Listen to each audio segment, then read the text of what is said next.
Welcome to The Explainer. Today, we're getting inside the head of a true icon. We're not just talking about a footballer. We're talking about the architect of defensive perfection himself, Paolo Maldini. This quote right here, this is everything. It's the key that unlocks the entire mind of Paolo Maldini. You see, for him, the game wasn't about those dramatic last-second tackles. No, it was all about prevention. It was about reading the game so well that the danger, it just never even shows up. And just look at these numbers. They're staggering, right? 902 matches, 25 years, all for one club. This wasn't just a career. It was an entire era, a dynasty built by one man for one club. But that leads to this huge question, doesn't it? Was all that loyalty a genuine choice, or was it a kind of beautiful prison? Was he born into a destiny he just couldn't escape? That's what we're going to dig into today. We're going to peel back the layers on the paradox of Paolo Maldini. You know, most athletes have that classic story. They fight their way out of poverty, right? Not Maldini. His big challenge, his crucible, if you will, was something totally different. It was the crushing weight of his own father's legacy. And not just any father, Cesare Maldini, an absolute legend at the very same club. So this totally flips the script on the usual hero's journey. Maldini's fight wasn't about escaping a tough past. It was about proving he deserved the incredible future that was basically handed to him. Think about that pressure, having to earn something that, on the surface, was already yours.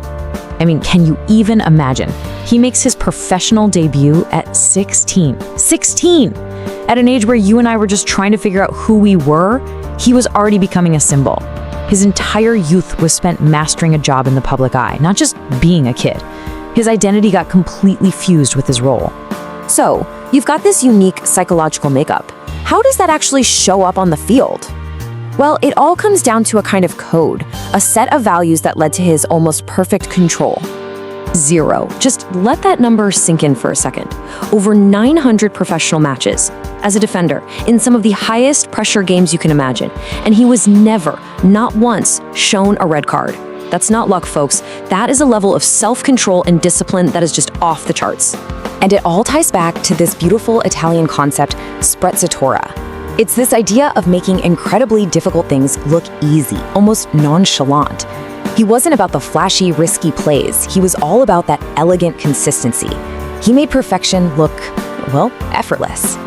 When you look at his core values, it's almost like a knight's code, you know? Ancestral loyalty, dignity through restraint. He put his legacy and his club above everything, even turning down a blank check from a team like Real Madrid. And that last point is so key. He was obsessed with proving he earned his spot, that it wasn't just because of his famous last name. So what kind of brain operates with that much control? Well, you have to think of him less like a player and more like an architect. And this is where we circle right back to that quote from the beginning. See, he wasn't a firefighter rushing in to put out fires. He was the architect who designed the building so perfectly that fires just couldn't start in the first place. A tackle to him wasn't a good play. It was a sign that his design, his plan, had failed somewhere along the line. Now, this kind of mindset, this hyper-controlled, architectural way of thinking, it doesn't just stay on the field. It bleeds into your relationships. And for Maldini, it created this fascinating, almost distant style of leadership. So here's the thing to think about. Everyone, the whole team, the whole club, they all leaned on the captain. He was the rock. But who did the captain lean on? The answer? Himself. That's it. He figured out very early in his life that if you're going to be a symbol, you don't really get to be vulnerable. To be the foundation for everyone else, you have to learn to rely on absolutely no one but yourself. So let's bring this all together. The key to understanding Paolo Maldini isn't just one thing. It's in the contradictions, the constant push and pull between these different forces that defined his whole life. And this table just lays it out perfectly. Look at these paradoxes. He inherited greatness, but had the psychology of someone who had to earn everything. He was this massive public symbol, but a fiercely private person. On the outside, perfect control. But can you imagine the intense pressure on the inside? He had these old world traditional values, but his play on the field was so modern and elegant. So how do you live with all those contradictions pulling at you? Well, Maldini's solution wasn't to figure them out or talk about them. His solution was to become the ideal. Through just sheer force of will, he basically fused the man, Paolo, with the legend, Maldini, until there was no space left between them. They became the same thing. Which leaves us with one final big question to chew on. Was his incredible career the greatest act of loyalty we've ever seen, a deliberate choice, or was he trapped in a gilded cage he never even tried to leave? Was he just so perfectly made for this destiny that it never even occurred to him to want something else? That's the paradox, isn't it? And it's right at the heart of what makes him a true legend. When you think of footballing greatness, of pure class and loyalty, there's one name that just stands apart. Today, we're talking about Paolo Maldini, a true icon and a symbol of an era that feels like it's long gone. Okay, to really get what he was all about, let's just start with a single number, 0. What in the world could that mean for a legendary defender? That's right, 0. Red cards. Let that sink in for a second. 25 years at the absolute peak of the game, playing as a defender, and he was never, not once, sent off. That stat tells you everything you need to know. For him, defending wasn't about brute force, it was about brains. It was an art form.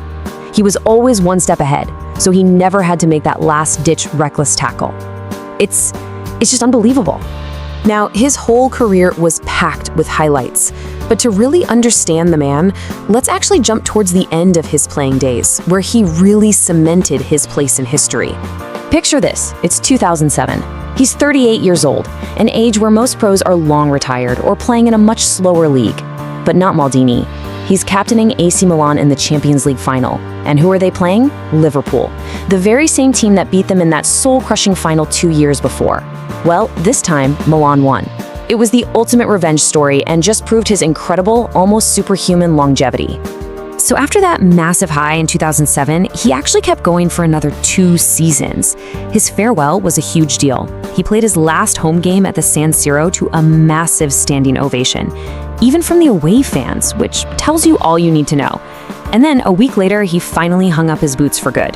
The end of an era, for real. And if you really want to talk about his legacy, you gotta look at the numbers. Let's do a quick fire round. First up, 902. That's how many times he pulled on the AC Milan jersey. Just wow.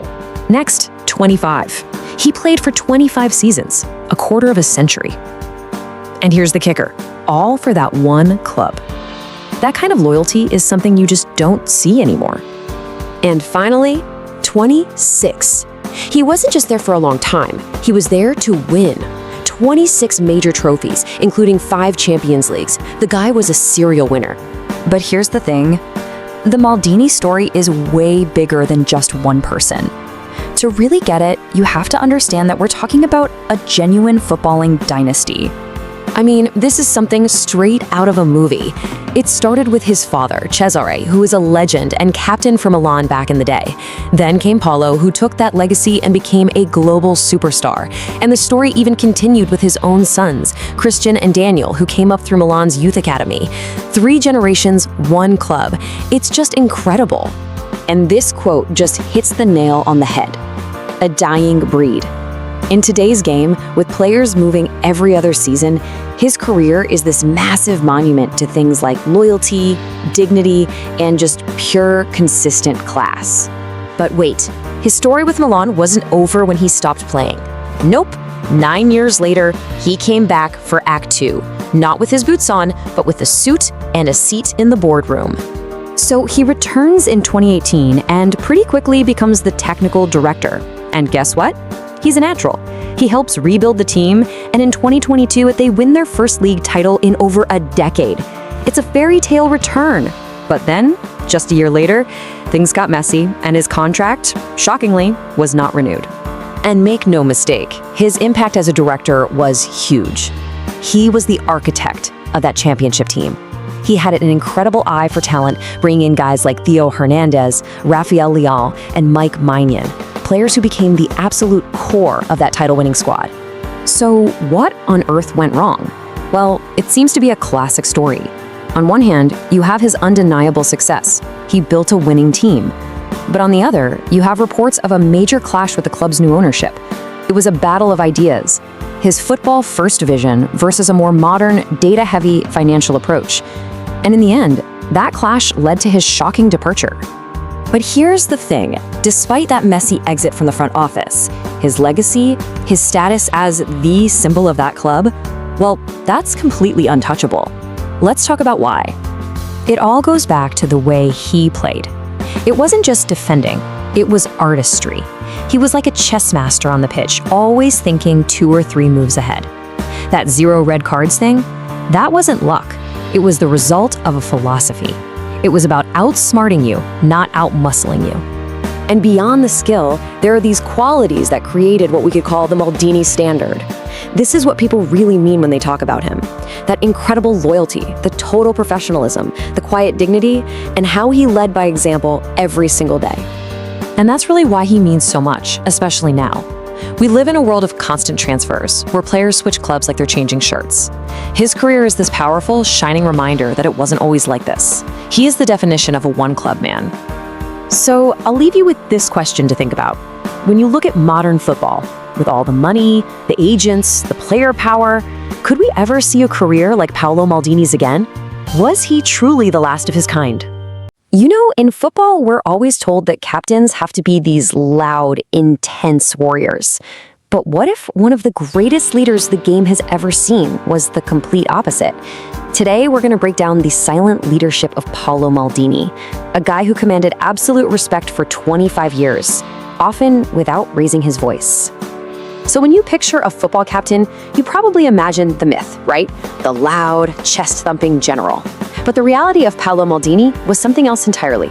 He was the quiet professional, a leader who won battles with his brain, not with his voice.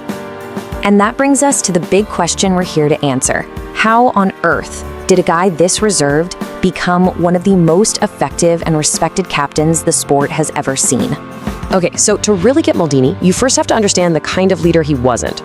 Think about players like Roy Keane or Sergio Ramos. They're legends for sure, but they lead with fire, with emotion, with a very vocal approach. They really embody that classic warrior spirit on the field. But Maldini? His whole philosophy was completely different. It was all built on one simple idea. His actions and the way he carried himself would always, always be more powerful than any shouting match or pre-game speech. And there's actually a name for this: non-verbal leadership. Now, this isn't about being passive at all. It's about actively building your authority through everything but yelling.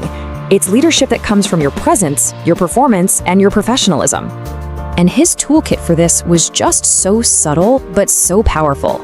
I mean, his body language was always calm, even under insane pressure. His positioning on the field was a message in itself. It basically told attackers, nope, not today, without him having to say a thing. And when he did talk, it was minimal, precise instructions. And the result of all that, he built trust, not fear. And this quote just says it all, doesn't it? His former teammates all say the same thing. Just having him on the field behind them made the entire team feel secure and confident. His quiet composure wasn't a weakness, it was his greatest strength. But let's be real for a second. This quiet style of leadership, it wouldn't work for just anybody. It was only effective because it was built on this ridiculously solid foundation of pure excellence and professionalism. So let's break down those pillars. It all starts with this number right here, 25. 25 seasons playing at the absolute highest level of football, and all for one single club, AC Milan. That kind of longevity, that kind of loyalty, it's almost unheard of. It's the bedrock of his authority. I mean, you just don't argue with a guy who's done it all for that long. Next up was his legendary football IQ. See, Maldini's greatest weapon wasn't his physicality, it was his brain. He completely mastered the art of anticipation, reading the game 2 or 3 steps ahead of everyone else.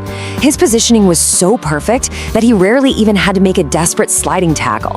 And his decision-making was just always so calm, so rational. He outthought his opponents way more than he outmuscled them. And that foundation of respect was built on even more.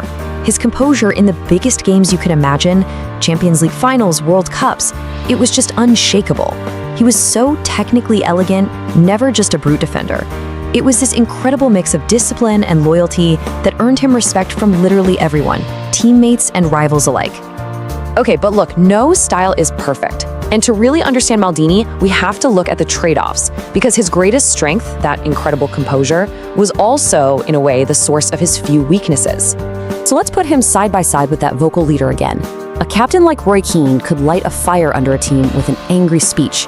Maldini's quiet example, it might not give you that same emotional jolt when you're down 2-0. Where other captains would try to intimidate opponents with aggression, Maldini just wanted to neutralize them with his intelligence. It's a trade-off, right? And if you look a little closer, you can see the other side of that coin. He was never a charismatic public speaker, that's for sure. He didn't have that raw physical aggression of some of his peers. And of course, near the end of his career, he naturally lost a bit of pace, which meant he had to rely on that amazing positioning even more. So, when you put it all together, what's the big lesson from Maldini's career? What is the real legacy of all this silence? When you boil it all down, Paolo Maldini's career is definitive proof of one simple thing. Real leadership isn't about how loud you are, it's about credibility. His authority wasn't just given to him, it was earned, day after day, through decades of consistency, intelligence, and just unwavering professionalism. And that leaves us with one last thing to think about. In our world today, in sports, in business, everywhere, we tend to reward the loudest person in the room. So what can we learn from a guy like Maldini? What is the true and maybe underestimated power of leading with silence? When you think of footballing royalty, there's one name that probably comes to mind almost immediately: Paolo Maldini.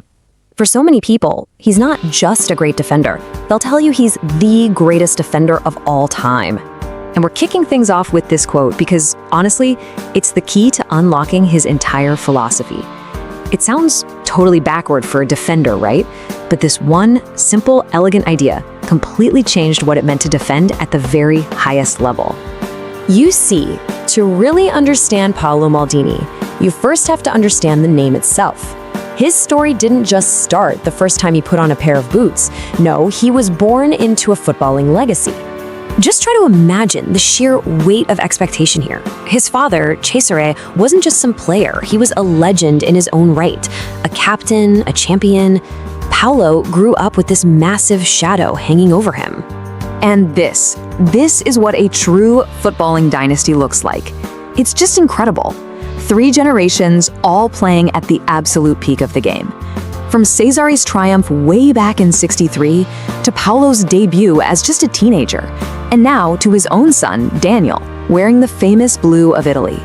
It's an almost unbelievable story. So that deep family connection to one club, well, it really forged the core of his entire career. In today's world of big money and constant player moves, Maldini became a living monument to loyalty. 25. Just let that number sink in for a second. 25 seasons, an entire professional lifetime, all dedicated to one single club, AC Milan. And over those 25 seasons, he played a record-breaking 902 official matches. To put that in perspective for you, that's more appearances than guys like Ryan Giggs or Francesco Totti, who are legendary for their loyalty. He wasn't just on the team. For decades, he was the team. And this incredible longevity wasn't just about showing up. It was about winning. Constantly. A staggering 26 major trophies. That includes 7 league titles and, get this, 5 Champions Leagues, across completely different eras. He was the constant cornerstone for multiple generations of dominant Milan sides. So of course, with that kind of presence, leadership was inevitable. He got the captain's armband in 1997 and basically didn't take it off for over a decade, becoming the undisputed leader and the perfect symbol of the club's identity right there on the pitch. But his influence wasn't just confined to the red and black of Milan. For his country, he was just as vital, a true pillar for the Italian national team, the Azzurri. His staying power on the international stage was just as incredible. Just look at these numbers. 126 caps for Italy, playing in 4 World Cups and 3 European Championships. For more than a decade, if Italy was in a major tournament, you could bet Paolo Maldini was on that field leading the defense. But here's the really bittersweet part of his story. While his club career was just overflowing with trophies, his international career was one of near misses and heartbreak. He reached the World Cup final in '94 and the Euro final in 2000, losing both in absolutely gut-wrenching fashion. It's the one thing missing from what was an otherwise perfect career. So, what truly made him a legend for so long? It wasn't just about the trophies or the longevity. It was his unique, almost philosophical approach to the art of defending itself. And it all comes back to this idea. For Maldini, a highlight reel, last-ditch sliding tackle wasn't a moment of glory. It was a sign of failure. It meant he was out of position and had to scramble. His entire game was built on preventing the fire, not just putting it out. And he did that through this: tactical intelligence. His greatest weapon wasn't his speed or his strength, even though he had plenty of both. It was his mind. He could see the game developing 2 or 3 steps ahead of everybody else, so he could just position himself to take the ball away. It was like he was playing chess while everyone else was playing checkers. Now, when you combine that brilliant football brain with all these other attributes, you get the complete package. Perfect positioning, flawless timing, and an elegance under pressure that was just beautiful to watch. He started as arguably the best left back in the world, and then as his pace naturally slowed with age, he just seamlessly became arguably the best center back in the world. That kind of versatility is just so incredibly rare. So what is his ultimate legacy? Well, it goes so much further than just the trophies and all the appearances. I mean, the verdict of history is pretty clear. The individual honors are almost endless. The Italian Hall of Fame, Pele's list of the 100 greatest players, a spot on the all-time Ballon d'Or dream team. The recognition from his peers is absolutely universal. And he hasn't left the game behind, either. He's continued to shape the sport from the boardroom, serving as a director for the club he loves so much, and even getting involved with ownership in the United States. But perhaps the ultimate tribute is just this number, 3. AC Milan retired his jersey number, an honor they save for only the most iconic figures. It will never be worn again, unless one of his sons makes it to the first team. Which brings us to our final thought. A one-club man, a captain for over a decade, a symbol of loyalty and pure class for a quarter of a century. It really makes you wonder, in the modern game, with all the big money and constant transfers, is a career like Paolo Maldini's even possible anymore? You know, in football, there are some names that are just completely linked with a single club. But what about a name that defines a club for 3 entire generations? Today, we're going to dive into a dynasty that was built on loyalty, leadership, and just legendary success, the Maldinis of AC Milan. It's a great question, right? How does that even happen? Is it all about raw talent, just pure hard work, or is it something else? Something that's passed down, something in the blood? Let's try to figure that out by looking at this one family whose story, well, it's a pretty compelling answer.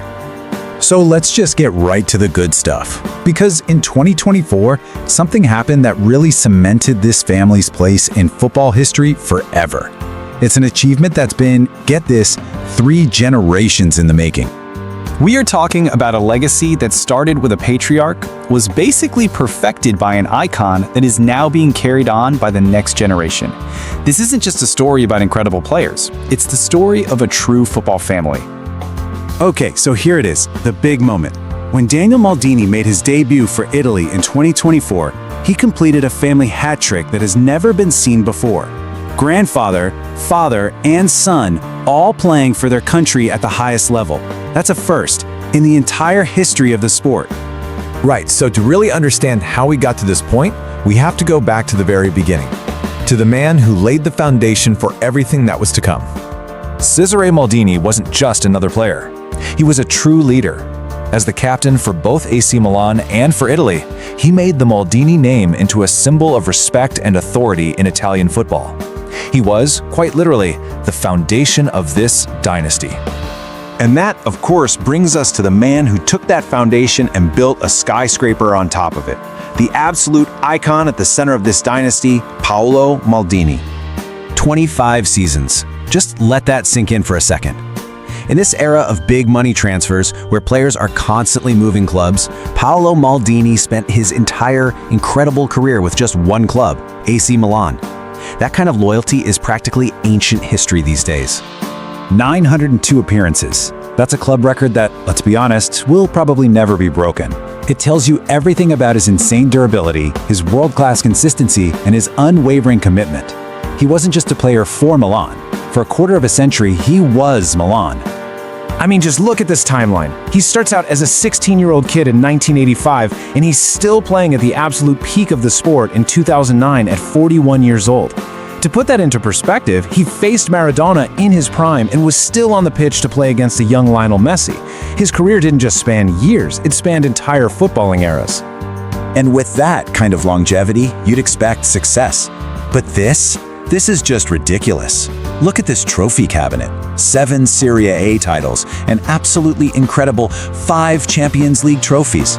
He won everything you could possibly win at the club level, over and over and over again. And his influence wasn't just limited to his club. For years, he was the heart and soul of the Italian national team, serving as its captain and leading them all the way to a World Cup final in 1994. The man was the definition of a leader. But what happens when one of the greatest careers of all time finally comes to an end? Well, for Paolo Maldini, it was just a beginning of a new chapter with the club he loved. So, 2009, he hangs up his boots. You can just imagine the emotional farewell for a player who had given his entire adult life to the game and to his club. For most people, that's where the story would end. But not for Maldini. No way. His bond with AC Milan was way too deep to just walk away. His expertise, his passion, they were needed somewhere else. And just like he did on the field, he delivered. He comes back in an executive role and becomes the architect of a whole new era of success. As technical director, he's the guy who builds the team that brings the Serie A title back to Milan in 2022. He proved he could lead a club to glory from both the pitch and the front office. Incredible. Which brings us right back to where we started, full circle, back to the family. Because while Paolo was busy building this new legacy as a director, the next generation was starting to build one of their own. So Paolo has 2 sons, Christian and Daniel. And yep, both of them followed in their father's and their grandfather's footsteps. And like we said at the start, it was Daniel who, in 2024, officially made the Maldini dynasty a 3-generational international force. And here's a little detail that I just love. It shows you how deep this whole thing runs. Even the family dog is part of the legacy. His name is Lino, which is short for Paolino, a fun little nod to Paolo's own nickname. It's just a great warm touch behind the legendary name.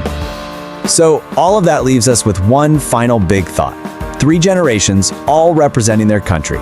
Success as a player, a captain, and a director. When you put it all together, you really have to ask, is there a greater family dynasty in the entire history of sports?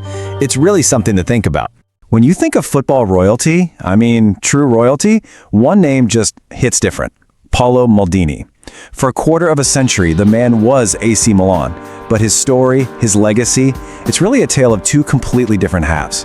The first is about his flawless, almost mythical career on the pitch, and the second, well, that's a much more complicated and honestly, a much more controversial story that took place in the boardroom. So that's the big question we're digging into today. How does a guy like that, a figure who is so universally loved, a man who seemed to be perfect as a player, how does he get fired from his dream job as a director at the club he gave his life to? The answer, it turns out, reveals a huge clash not just inside a football club, but really inside the soul of modern football itself. Okay, so first things first. To really get why his firing was such a shock, you have to understand the legend of Paolo Maldini, the player. We're not just talking about a great career here, we are talking about the absolute blueprint for what a one-club man and a world-class defender should be. Just look at this timeline. The sheer length of his career is just staggering. He made his debut at 16 years old, back in 1985, and didn't hang up his boots until he was 41 in 2009. That's 25 seasons playing at the absolute top of the game. He didn't just play, he won, and he led through completely different eras of football. It's unbelievable. And the trophy cabinet, wow, it pretty much speaks for itself. 7 Italian league titles, 5, count them, 5 Champions League trophies. And for so much of that time, he was the captain, the leader, the guy who is the absolute heart and soul of the club. His legacy as a player is, and I'm not exaggerating here, truly immortal. But even perfection has its limits. The one major trophy that he never got his hands on was the World Cup with Italy. He came agonizingly close, especially in that 1994 final. It's kind of this small, humanizing little footnote in what was otherwise a flawless career on the pitch. So all of that legendary status set the stage perfectly for his second act. 9 years after he retired, Maldini made his grand return to Milan. Not in his boots, but this time in a suit as the club's technical director. And the mission was clear: take all that genius he had on the field and translate it to the boardroom. So what does a technical director actually do? Well, to put it simply, they're the architect. They're in charge of the whole footballing side of the club, from signing new players to building a squad that fits a long-term vision. It is a massive, massive job. And Maldini, he came in with a really clear plan. See, Milan didn't have a bottomless pit of money, so he had to be smart. He focused on finding those hidden gems, those undervalued players, building a young and hungry squad, and, maybe most importantly, bringing back that winning mentality that the club had lost for over a decade. And boy, did his plan work. It was brilliant. He brought in players who became absolute superstars. We're talking Theo Hernandez, Rafael Leao, Mike Maignan. These weren't just good signings. These were game-changing, club-defining transfers that became the new foundation of AC Milan. And the payoff? It was huge. In 2022, Milan won the Serie A title, the Scudetto, for the first time in 11 long years. Maldini, the architect, had done it. He delivered. It really seemed like his second act was going to be just as legendary as his first. But even at the absolute peak of this success, the story was starting to change. Behind the scenes, some cracks were starting to show. Because let's be honest, the high-wire act of building a team on a tight budget, well, you're bound to have moments where you slip. Now, to be perfectly clear, his overall record was fantastic. Out of about 35 major signings he made, most analyses say only about 6 were considered real failures. In the world of football transfers, that's an incredible success rate. It really is. But in a high-stakes job like this, the failures always get put under a microscope. One analysis put it perfectly, saying that for his 6 miserable failures, there were tons of huge successes. But one of those failures, a single big money bet, would end up defining all the criticism against him. 35 million euros. Now, for a club that was counting every penny, that was basically the entire summer transfer budget rolled up into one single player. It was Maldini's biggest gamble by far, a real make-or-break kind of move. And that player was Charles de Ketelaere. He was this promising young talent who, for whatever reason, just couldn't find his footing in Serie A. Maldini himself even admitted that betting on young guys is always a higher risk. But this one transfer, this became the stick that his critics used to beat him with. But here's the thing, that one transfer wasn't the real reason he was let go. It was just a symptom of a much deeper, more fundamental problem. A total clash of cultures between an old-school football mind and a new-school corporate ownership. And this is where it all fell apart. On one side, you had Maldini. His vision was built on football intuition, on tradition, on his deep understanding of the club's very soul. And on the other side, you had the new owners, led by Jerry Cardine, who are all about a data-driven corporate model focused on algorithms, analytics, and spreadsheets. At the end of the day, these two worlds just couldn't live together. From what we know, these disagreements had been bubbling under the surface for a while. Maldini's football-first philosophy just couldn't mesh with the ownership's corporate strategy. The end result was a complete breakdown in communication, which led to his shocking dismissal in June of 2023. Just like that, he was gone. So where does all this leave his legacy? It's a complicated story of two different Maldinis. The flawless, immortal player, and the brilliant, but ultimately mortal director who just couldn't survive the new corporate realities of modern football. And this table really sums it up perfectly, doesn't it? As a player, he's an immortal. His greatest success was winning an insane 5 Champions Leagues, and his only real failure was not winning a World Cup. But as a director, he was a visionary who brought Milan a league title completely against the odds. His defining failure wasn't a bad signing, it was his clash with the club's new corporate direction. And Maldini, well, he hasn't stayed quiet about it. After he left, he came out and bluntly said he believes the new management is destroying Milan, the very institution he helped build not once but twice. That's a pretty damning thing to hear from your club's greatest ever legend. Which really leaves us with this final big question. In today's game, an era that's dominated by data analytics and corporate ownership, is being a club legend, a person with deep roots in tradition and intuition, a blessing? Or is it actually a curse? The story of Paolo Maldini suggests it just might be both. You know, when you talk about the true legends of football, Paolo Maldini's name is always in that conversation. But his legacy, it goes so much deeper than just trophies and tackles. What was it that really made him an icon? Well, today we're going to try and explore the mind of the man they called the Silent General. he had a few nicknames, but this one, the gentleman of football, I think it really captured his essence. And what's amazing is, it wasn't just his own fans saying it. This came from rivals, commentators, his peers. That just tells you everything about the kind of universal respect he commanded, in a world that is, let's be honest, fiercely competitive. So that leads us to the big question, right? We all know he's one of the greatest defenders to ever play the game, but his legend just feels bigger than that, deeper. What was really going on under the surface? What were the psychological ingredients that made him so unique? Let's unpack it. Okay, so to start, we have to understand how the world saw him. His public image wasn't just positive, it was, well, kind of pristine. It was, in a single word, class. What's so fascinating here is just how consistent this perception was. For the AC Milan fans, he was the club. He was their moral and cultural pillar. But even rivals couldn't help but admire him. These descriptions you see here, ice-cold but noble, graceful warrior, they paint such a clear picture. It was this incredibly rare combination of supreme skill and this profound dignity that just set him apart. A character like that, it isn't just born, it's forged, it's made. To really get the man, we need to go back and see how this giant was built, right from his earliest days. This timeline really shows the crucible of his development. First off, he was born into a football dynasty. His father, Cesare, was a legend, so that immense pressure, that was just his normal. Then, he makes his professional debut at just 16 years old. That forces you to mature at lightning speed. His career spanned so many different eras of football, building this incredible resilience. And through it all that heartbreak and big finals with the national team, it didn't break him. It just made his perseverance that much deeper. So all these experiences, they help forge this powerful internal philosophy, a personal code of conduct that guided every single decision he made, both on and off the pitch. And this wasn't an accident. It was a deliberate playbook he lived by. Step 1, unwavering loyalty. 25 years at one club. That's almost unthinkable today. Step 2, discipline over spectacle. He was there to be consistent and perfect, not to be a showboat.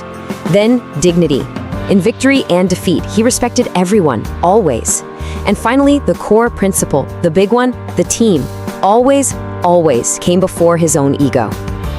So this personal code, it created this really unique style of leadership.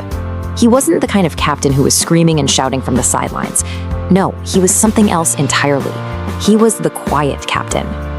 And this contrast just illustrates it perfectly. He was less like a loud entertainer, not theatrical or dramatic. He was much more like a quiet general. His whole approach was calm, measured, and thoughtful. His authority, it didn't come from the volume of his voice, but from the sheer weight of his presence. Ultimately, it all boils down to this one powerful idea. His leadership was rooted in his actions, not his words. He led by being the first guy at training, by being the most consistent player on the field, and by being the calmest head in a crisis. His professionalism, that was his megaphone. So, when you put all of these pieces together, the public perception, those formative experiences, his personal code, and that quiet leadership, what you get is a complete and truly enduring legacy. And this right here, this is the portrait we've been building. A disciplined, loyal, and deeply principled leader who is motivated by legacy, not by ego. He's a timeless model of professionalism and, maybe above all else, of quiet, powerful leadership. And that leaves us with one final thought to chew on. In our modern era, right, an age just dominated by social media, by personal branding, by constant noise, could a quiet, dignified leader like Paolo Maldini still rise to the very top? Or was he a product of a time that's now gone forever? It's definitely something to think about.